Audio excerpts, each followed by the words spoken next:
Introduction. Hey, look this picture. A Greek mathematician performing a geometric construction with a compass from the School of Athens by Raphael. Do you know how does geometry originate? It appears to have originated from the need for measuring land. You know, today our teacher is going to teach us a different form of geometry. What is that? Euclidean geometry. It is a mathematical system attributed to the Alexandrian Greek mathematician Euclid, which he described in his textbook. Come, let's go to the class and learn. Objectives.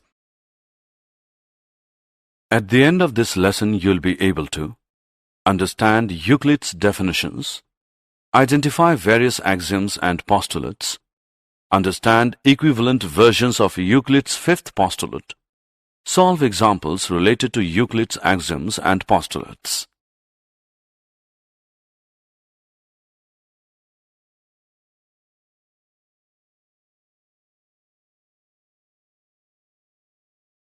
Introduction to Euclid.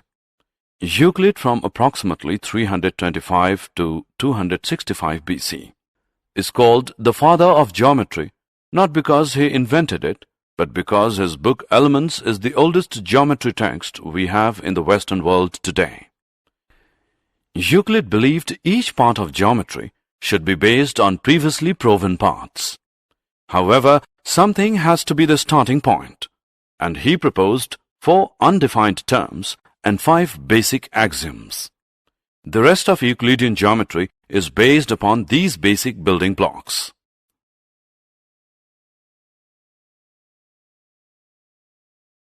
Euclid's definition. Euclid divided the elements into 13 chapters, each called a book. These books is influenced the whole world's understanding of geometry for generations to come. He began his exposition by listing 23 definitions in Book 1 of the Elements. A few of them are: a point is that which has no part, a line is breadth less length, the ends of a line are points, a straight line is a line which lies evenly with the points on itself, a surface is that which has length and breadth only, the edges of a surface are lines, a plane surface is a surface which lies evenly with the straight lines on itself. Point to remember. A point, a line, and a plane are concepts only, and these terms are taken as undefined.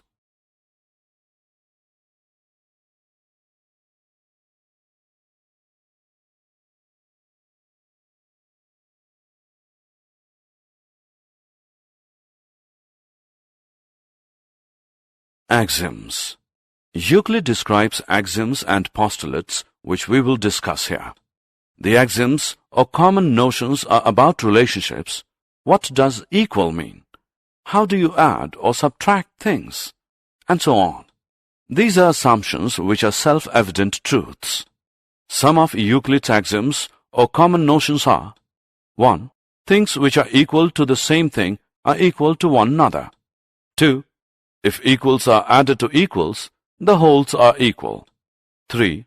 If equals are subtracted from equals, the remainders are equal. Things which coincide with one another are equal to one another. 5. The whole is greater than the part. 6. Things which are double of the same things are equal to one another. 7. Things which are halves of the same things are equal to one another.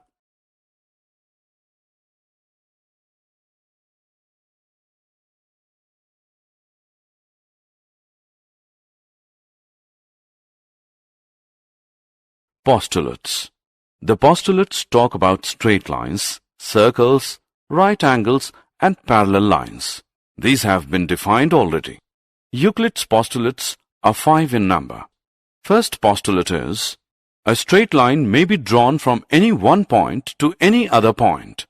Postulate second is: a terminated line can be produced indefinitely.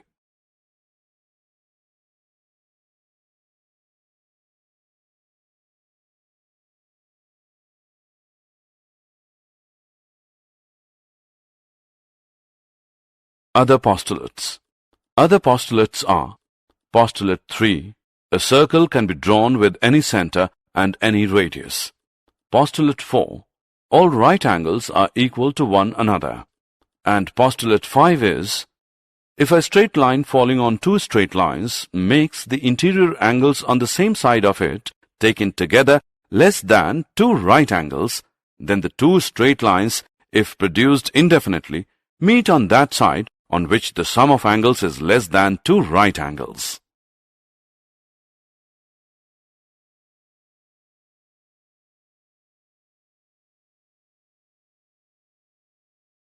Theorems or propositions. Theorems are the statements which are proved using axioms, previously proved statements, and deductive reasonings. Following the definitions, postulates, and common notions, there are 48 propositions. Each of these propositions includes a statement followed by a proof of the statement. Each statement of the proof is logically justified by a definition, postulate, common notion, or an earlier proposition that has already been proven. Some of the propositions are constructions.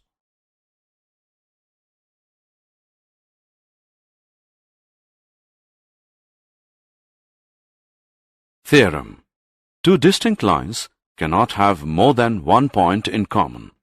Given two distinct lines L and M, we have to prove that lines L and M have only one point P in common.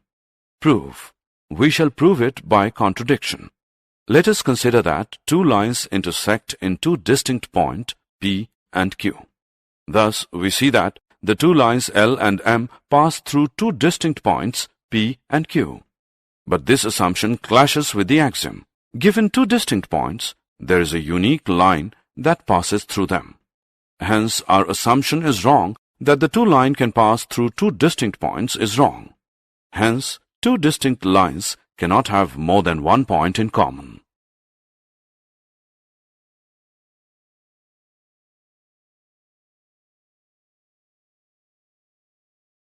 Equivalent versions of Euclid's fifth postulate. We have two equivalent versions of Euclid's fifth postulate. The first one is play fair axiom. This says that through a given point, not on the line, one and only one line can be drawn parallel to a given line. And the other one is two distinct intersecting lines cannot be parallel to the same line. All the attempts to prove Euclid's fifth postulate using the first four postulates failed, but they led to the discovery of several other geometries called non-Euclidean geometries.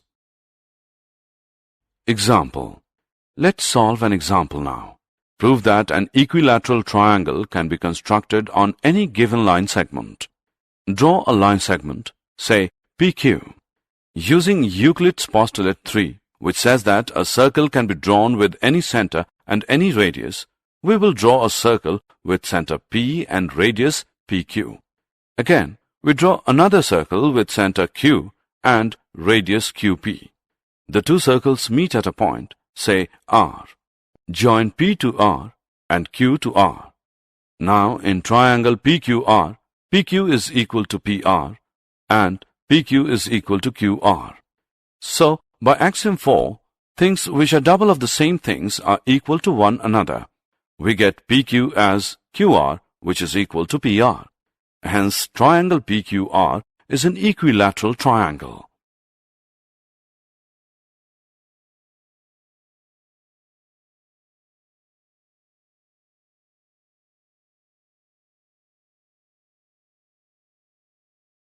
Did you know? Little is known about Euclid, the author of the Elements. He taught and wrote at the museum and library at Alexandria, which was founded by Ptolemy I. Euclid is said to have said to the first Ptolemy, who inquired if there was a shorter way to learn geometry than the Elements. The Elements. Basic facts. Written about 2300 years ago. No copies extant. Many new editions were issued.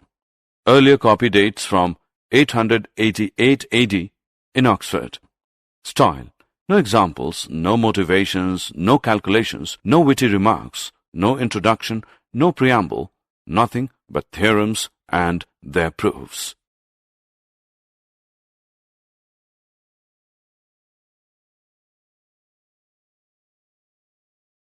Summary.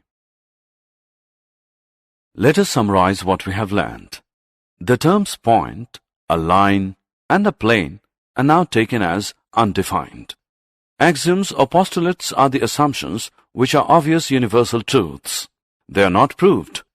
Theorems are statements which are proved using definitions, axioms, previously proved statements, and deductive reasoning. There are two versions of Euclid's fifth postulate.